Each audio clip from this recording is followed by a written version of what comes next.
बेटा आज हम इलेक्ट्रोड पोटेंशियल के बारे में बात करने वाले हैं। पहले ही क्लियर कर दूं, यहाँ कोई थियोरी नहीं आ सकती, बट ये चैप्टर के सभी एग्जाम्पल मोस्टली और एमसीक्यूज में ये इम्पोर्टेंट है। फंडामेंटली बहुत इजी कॉन्सेप्ट है। हमने पढ़ा था कि एक आपके पास ये इलेक्ट्रोड है, ये इलेक्ट्रोड है, जिंक वाला इलेक्ट्रोड है ना। मान लो ये जिंक वाला इलेक्ट्रोड है, तो यहाँ से आपको पता था यहाँ पे क्या आके बैठा था बेटा, काफ़ी सारे Zn2+ आ रहे थे, तब यहाँ पे इलेक्ट्रॉन्स थे, तो ये सेपरेशन ऑफ चार्ज हुआ बेटा। तो इस due to separation of charge आप जानते हो कि वहाँ पे ऑलवेज एक पोटेंशियल अराइज होता है। That potential is known as electrode potential, क्योंकि ये एक इलेक्ट्रोड से हुआ। ये डेफिनेशन कहीं पे भी ये एग्ज़ाम पॉइंट ऑफ व्यू से इम्पोर्टेंट नहीं है, बट आपको पता होनी चाहिए कि पोटेंशियल क्या है।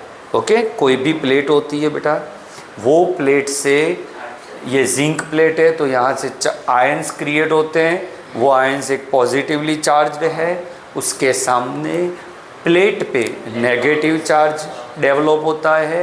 ड्यू टू चार्ज सेपरेशन कुछ इलेक्ट्रोड पोटेंशियल अराइज होता है। इनिशियली वो कम होता है, एक पॉइंट पे जाके वो स्टेबल हो जाता है, क्योंकि अब ज़्यादा Zn2+ बन नहीं सकते, या बनते हैं बट इक्विलिब्रियम में होते हैं बेटा। जितने जिंक 2+ बन रहे होते हैं, उतने ही Zn2+ वही इलेक्ट्रॉन को लेके, जो वो जिंक छोड़ के आया था ना, ये कुछ ज़्यादा डीप हो गया इसीलिए उसमें नहीं जाना। तो सिंपल बेटा, what is electrode potential? Due to the charge separation between electrolyte and electrons on the, देखो ये प्लेट में इलेक्ट्रॉन की बात है, some potential arise, that potential is known as electrode potential. अब इलेक्ट्रोड पोटेंशियल बेटा दो टाइप के होते हैं, या तो आपका इलेक्ट्रोड ऑक्सीडेशन, इलेक्ट्रोड पोटेंशियल, इसको क्या बोलेंगे? Standard oxidation potential. स्टैंडर्ड क्यों? ऊपर आपने 0 लगाया। स्टैंडर्ड कब लगता है? मैंने लास्ट लेक्चर में आपसे बोला था बेटा, जब टेम्परेचर 298 केल्विन, मोलारिटी 1 मोलर, और अगर गैस है तो 180 है। अब ऐसा इलेक्ट्रोड अगर ऑक्सीडाइज हो रहा है तो उसका ऑक्सीडेशन पोटेंशियल होता है, और अगर ऐसा इलेक्ट्रोड रिड्यूस हो रहा है, समझे, तो वो रिडक्शन पोटेंशियल होता है। ओके, जिसकी रिडक्शन पोटेंशियल ज़्यादा होगी बेटा, वो अपने आप को रिड्यूस करेगा, रिड्यूस इटसेल्फ, क्योंकि उसकी रिडक्शन पोटेंशियल ज़्यादा है, वो चाहेगा रिड्यूस होना। अगर वो रिड्यूस हो रहा है तो वो अच्छा वाला ऑक्सीडाइजिंग एजेंट है। ओके, E0 ऑक्सीडेशन ज़्यादा हुआ, मतलब जिसकी ऑक्सीडेशन पोटेंशियल ज़्यादा है, it means it oxidise itself and they are reducing agent. Okay, अब सर ये जो चीज़ें हैं हमें पता कैसे चलेगी कि ऑक्सीडेशन पोटेंशियल है कि reduction? Let do some practice. अगर आपसे ऐसा पूछा, ऐसा दिया है वैल्यू, कोई भी वैल्यू गिवन है, उससे हमें कोई लेना देना नहीं है, वैल्यू तो कैसे आएगी वो हम पढ़ेंगे। तो बताइए ये वैल्यू आपको रिडक्शन पोटेंशियल लग रही है कि ऑक्सीडेशन पोटेंशियल? तो सर कैसे डिसाइड करेंगे? तो यहाँ देखना है बेटा, इसका ऑक्सीडेशन स्टेट +2 है और यहाँ 0, तो यहाँ आप देख सकते हो कम हो रहा है, तो ये गिवन वैल्यू यहाँ जो भी होगी वो वैल्यू बेटा रिडक्शन पोटेंशियल होगी। ओके, मैं काफ़ी एग्जांपल दे रहा हूँ, बहुत इजी कॉन्सेप्ट है। अगर मान लो मैंने यहाँ पे ऐसे दिया है, तो बताइए यहाँ जो वैल्यू गिवन है 0 से +2 हो रहा है, मतलब ये ऑक्सीडेशन पोटेंशियल है। अगर मैं यहाँ पे ऐसे ले रहा हूँ बेटा Ag प्लस से Ag, तो +1 से 0, तो ये आपकी रिडक्शन वैल्यू है। Are you getting the point? Values given to you in examination, हो ना, बट हमें पहचानना तो है ना कि ये गिवन वैल्यूज ऑक्सीडेशन है कि रिडक्शन, उसके बारे में मैं बात कर रहा हूँ। आराम से सोच के इसको आंसर करिए बेटा, ये कौन सी वाली वैल्यू है? 0 से -1, तो ये भी आपकी रिडक्शन वैल्यू है, सही। अब H प्लस से H2 हो रहा है, तो ये भी आपकी बेटा रिडक्शन वैल्यू। इनफ है ना, प्रैक्टिस चल रही है प्रॉपर। पहले हमने बताया व्हाट इज इलेक्ट्रोड पोटेंशियल, उसके 2 टाइप बताए और उसको पहचानने का तरीका। फिर हम कुछ फाइनल वर्डिक्ट भी दे रहे हैं, आराम से पढ़ाऊंगा सब कुछ। अगर यहाँ पे ऐसा गिवन है बेटा, तो ये क्या है बोलो? ये ऑक्सीडेशन पोटेंशियल है कि रिडक्शन? मन नहीं खबर पड़ती बेटा, हम साचू कह ये -1 से +2 हो रहा है, तो आपको लगेगा ये ऑक्सीडेशन पोटेंशियल है, बट ये रिडक्शन पोटेंशियल है। कैसे? तो आप किसे कंपेयर कर रहे हो बेटा? तो यहाँ Mn का स्टेट देखना है ना, वो 7 होगा। कैसे 7? ऑक्सीजन का -2 है बेटा, वो 4 टाइम है, तो -8। तो अब देखो तो 7 से 2, तो ये गलती नहीं होनी चाहिए। और एक ऐसा एग्जाम्पल आ रहा है बेटा ये, तो E0 Cr2O7 2- से Cr3+, तो आपको लगेगा -2 से +3 है, बट एक्चुअली ये +12 से +6 से +3 है, तो ये वैल्यू भी रिडक्शन है। ज़्यादा जोर मत लगाइए माइंड पे, जैसा मैं बोलते जा रहा हूँ वो सीक्वेंस को पकड़िए। पहले आपने पहचान लिया there are 2 kind of potentials, कैसे पहचानना है वो पढ़ा दिया। अब हाउ टू यूज़ IUPAC, आपको लग रहा है ये थियरी है ही नहीं। IUPAC वालों ने बेटा बताया कि we will always follow which potential? Reduction potential. It means कि अगर हम आपको क्वेश्चन में या कोई डेटा में हम ऐसा बोल रहे हैं कि ये इलेक्ट्रोड पोटेंशियल इसका सो एंड सो है, तो we will not give you that कि इट इज़ ऑक्सीडेशन है या ये रिडक्शन पोटेंशियल है, हम नहीं बताएंगे। हम तो सिर्फ क्या लिखेंगे?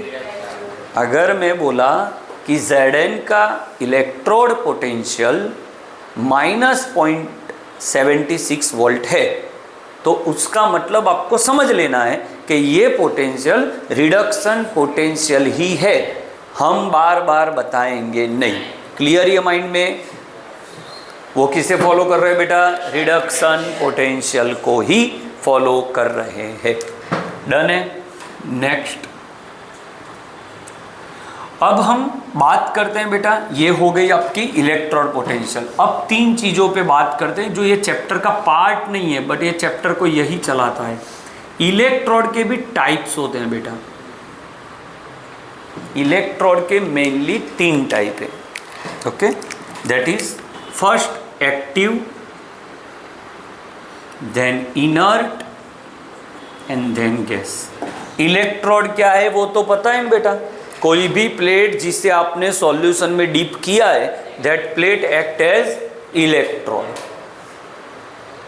अब वो इलेक्ट्रोड के टाइप है। एक्टिव इलेक्ट्रोड का मतलब होता है ऐसे इलेक्ट्रोड विच में ऑक्सीडाइज इटसेल्फ, खुद ही रिएक्शन में पार्टिसिपेट कर रहा है।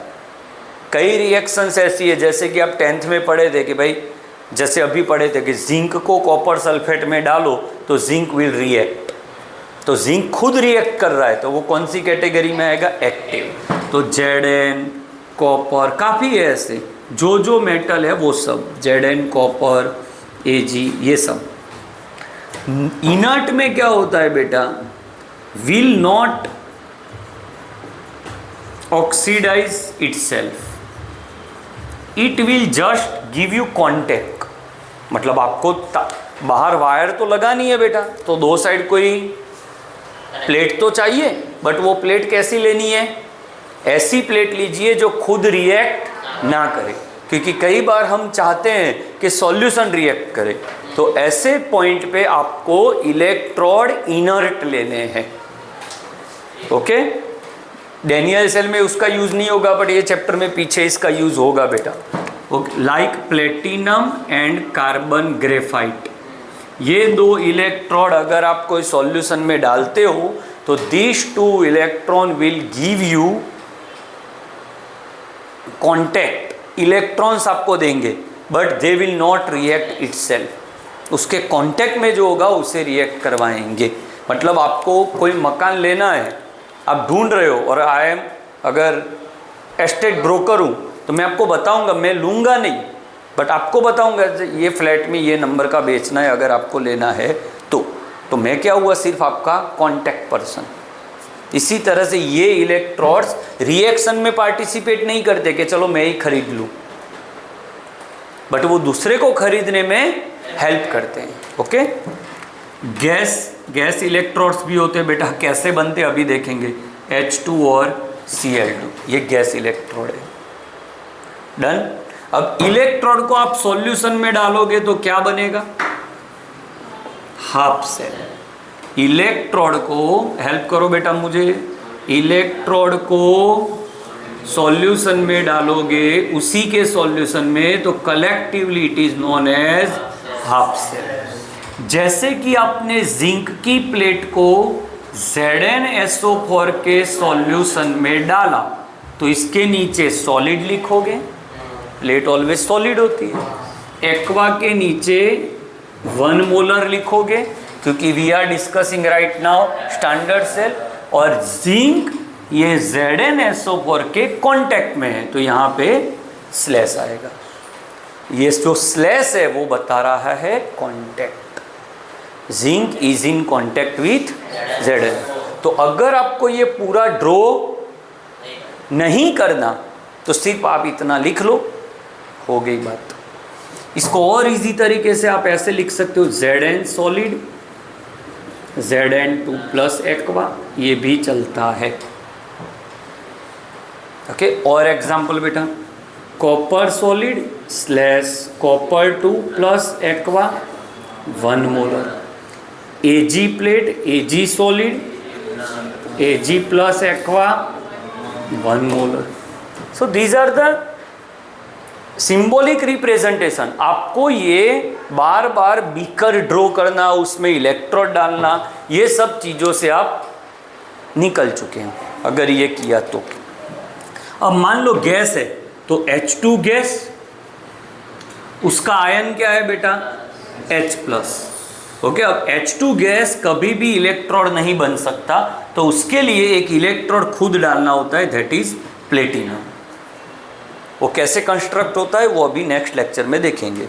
क्या किया बताइए? H2 कॉन्टैक्ट इन H+, उसी का आयन लिखना है, और H2 वो तो गैस है, उसको इलेक्ट्रोड है नहीं चाहिए, तो प्लेटिनम।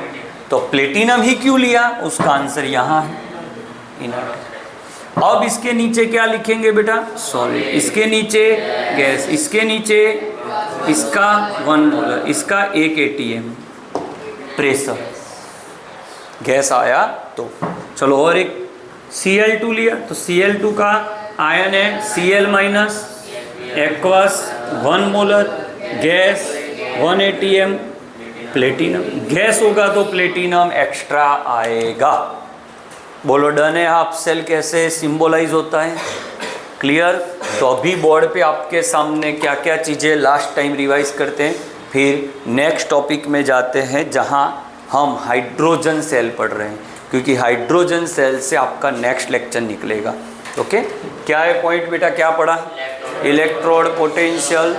कोई भी प्लेट सॉल्यूशन में डालते हो तो प्लेट से कुछ आयंस बनते हैं, सॉल्यूशन में जाते हैं, वो चार्ज होते हैं। उसी तरह से प्लेट भी चार्ज होती है। मैंने एनोड साइड पढ़ाया है, कैथोड साइड इसका उल्टा होता है, वहाँ प्लेट पॉजिटिव बन जाती है, ओके, तो वहाँ भी चार्ज सेपरेशन तो वहाँ भी होता है। दो टाइप के इलेक्ट्रोड पोटेंशियल, पोटेंशियल मतलब we can say ability, sorry उसको एक अच्छा वर्ड है, वो कितने इलेक्ट्रॉन दे सकता है उसकी कैपेसिटी, जहाँ तक वो दे सकता है वहाँ तक हम मेज़र कर लेंगे, उसके बाद वो इक्विलिब्रियम रीच कर जाएगा। ओके, तो ये वैल्यूज़ होती है बेटा। उसको हमने कैसे डिसाइड करना कि the given value is oxidation potential और रिडक्शन पोटेंशियल, उसका कॉन्सेप्ट पढ़ा है, प्रैक्टिस करवाई कि क्या देखना है, क्या देखना है, ऑक्सीडेशन स्टेट। फिर हमने बताया कि आईयूपीएससी ऑक्सीडेशन और रिडक्शन पोटेंशियल में से किसको ज़्यादा, तो रिडक्शन पोटेंशियल को मानता है। फिर हमने देखा what type of electrodes are available, कहाँ किसका यूज़ करना, तो आप चाहते हो कि आपका मेटल ही रिएक्ट करे तो ये वाले इलेक्ट्रोड लीजिए, आप चाहते हो आपका सॉल्यूशन रिएक्ट करे तो इनर्ट लो, आप चाहते हो गैस यूज़ करना है तो गैस वाले लो। कैसे इसको सिंबलाइज करते हैं वो पढ़ाया। Okay done. तो हमारा नेक्स्ट लेक्चर होगा हाइड्रोजन गैस।